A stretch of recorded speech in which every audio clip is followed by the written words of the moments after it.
President of Pakistan Asif Ali Zardari और फरियाल तालपुर साहिबा Zardari house Nawab Shah में मौजूद है। उन्होंने ईद के लिए यहाँ क्याम करना शुरू कर दिया है। ये ईद अपने आबाई हलकों में करने आए हैं और एक वीडियो पर मेरी नजर पड़ी। उस वीडियो में बताया जा रहा था कि आसिफ अली जरदारी और फरियाल तालपुर ने जरदारी हाउस नवाब शाह में कारकुनान जेलों से मुलाकात की और सियासी सूरत हाल और तरक्याती कामों पर गुफ्तगू हुई। तरक्याती कामों पर गुफ्तगू उनसे हुई जो उनके मंजूर नजर है। कारकुनान तो बेचारे कारकुनान ही है, उनसे मुलाकात भला मौजूदा पीपुल्स पार्टी की क्यादत क्यों करेगी।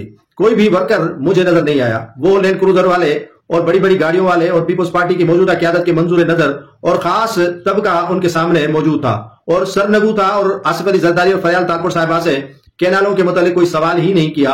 और सवाल भी कैसे करते, अगर वर्कर होते तो सवाल करते, क्योंकि पीपुल्स पार्टी को बड़ा मजामत का सामना हो रहा है। और इसी में आसिफ अली जरदारी का प्रेस रिलीज जारी कराते हुए कि कारकुनान से मुलाकात हो रही है, तो ये बड़ा मजाक हो रहा है। अगर मजाक इसी तरह करनी है तो फिर कारकुनान तो वैसे ही दफन हो चुके हैं।